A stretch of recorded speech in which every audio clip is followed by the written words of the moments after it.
Okay, Sunday, 24th of August, 2025. So, Adrian's daily vlog, sharing smart stuff men should know. Information decay and the power of naivety.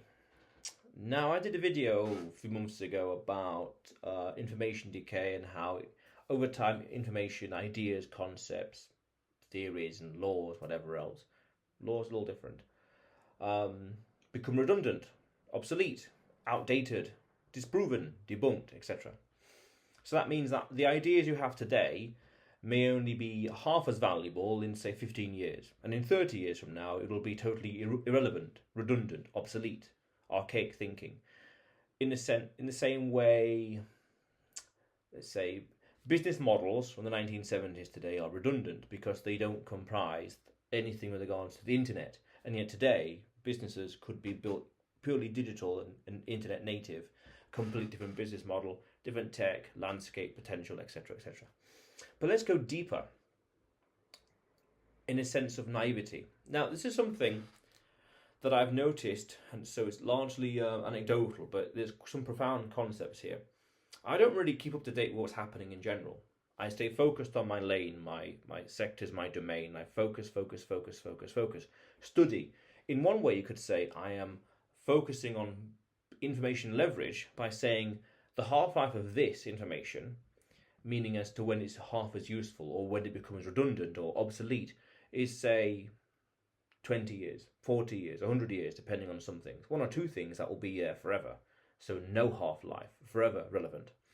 Whereas over here, information, news, gossip, events, latest events, current affairs, so to speak.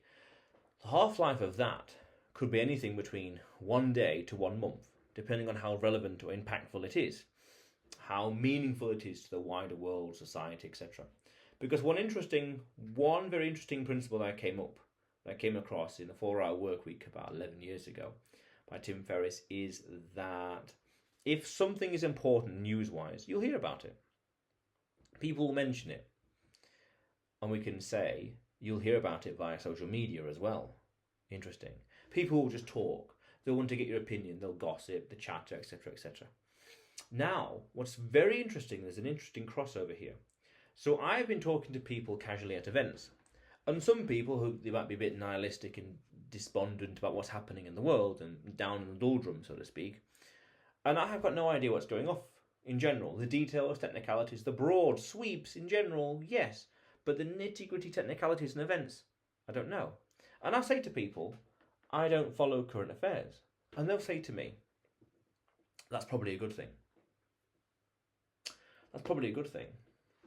And then I'm thinking, but by you saying that, and it's a compliment, and it's an admission, it's a tell that signals not knowing what's going off is better. In a sense of, not in a sense of ignorance is bliss, but in a sense of good for you, you're not being demoralized, let's say, downtrodden, degraded by this. Interesting. But the unspoken side to that is, I don't focus on this stuff because I'm too focused on that stuff. That's got a half-life of, say, 100 years, 50 years, etc. Other stuff, let's just say, my domain. But the meta signal, when they say it's probably a good thing, goes to say that this information over here, let's say it's bad news, negative news, sad news in general, is degrading the moral, and as in the morale, and degrading the soul, meaning it makes people sad. Meaning, the bad news over here doesn't help you in life. Wow. But as over here, this information, business, finance, you name it, tech, research, or physics, anthropology, you name it, is empowering. Meaning, it helps me achieve my goals quicker, faster, easier, less friction. But over here, we could argue it's a distraction, let's say. Put it very, very bluntly, very, very simply. Especially if it's gone here today, gone tomorrow, as in the news has a half-life of 1 week. It becomes old news. It's in the name. News. N-E-W. New. News. What's new? What's new with you? What's new with you? The news. It soon becomes old. Interesting. But it's that strategic naivety right there, where I'm naive here, but I'm excelling over here. And we can go deeper to say this is an opportunity cost. In economics, there's a concept called opportunity cost, and we can go deeper into finance and say opportunity cost of capital, meaning there's two choices. For example, if you do this and it takes 10 minutes, you can't do this. You can only spend your time, in this case time, on one particular thing. You've got a choice: limited resource, time, or opportunity cost of money. What do you allocate your time or money to? So here we could say, I'm choosing to allocate 10 minutes, let's say, watching the news. That is, objectively speaking, economically speaking, and mathematically speaking, opportunity cost of time, where there's less time over here spent on things that have a half-life of 50 years, 100 years, but you're spending the 10 minutes on something that has a half-life of, at most, let's say 1 month.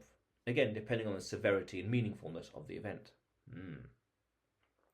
So, wow, you do too much of this, and it risks distracting you from the important stuff over here, especially if this information, as admitted by people multiple times, saying, oh, it's a good thing you don't watch it, it's demoralizing and degrading perhaps, but it wears you down.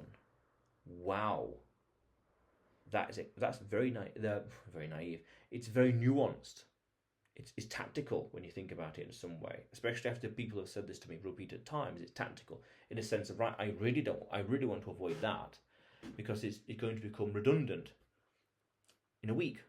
Whereas over here, this is meaningful towards my goals. That isn't. And then again, like I said earlier, we can be practical to say, well, are you critically naive as what's happening out there in the world? If something is really important, you'll hear about it. Gossip, social media, etc. People will just discuss it, and you will glean what's happening in the world through third parties. Wow, very interesting. So then we can say, well, we kind of want that naivety because it's a distraction. We kind of want to focus on this more valuable information and data, things that ideas and concepts that will last 100 years, or some things that has no half-life, meaning it'll always be applicable. Anthropology and laws of physics are some good examples, things that will always be worthwhile. Powerful way of looking at it. And this reminds me, this year sometime, a year ago, I did a video about being strategically out of touch as well. Very interesting. But otherwise, Adrian's daily vlog, sharing smart stuff men should know. Subscribe for more, and you will see me tomorrow.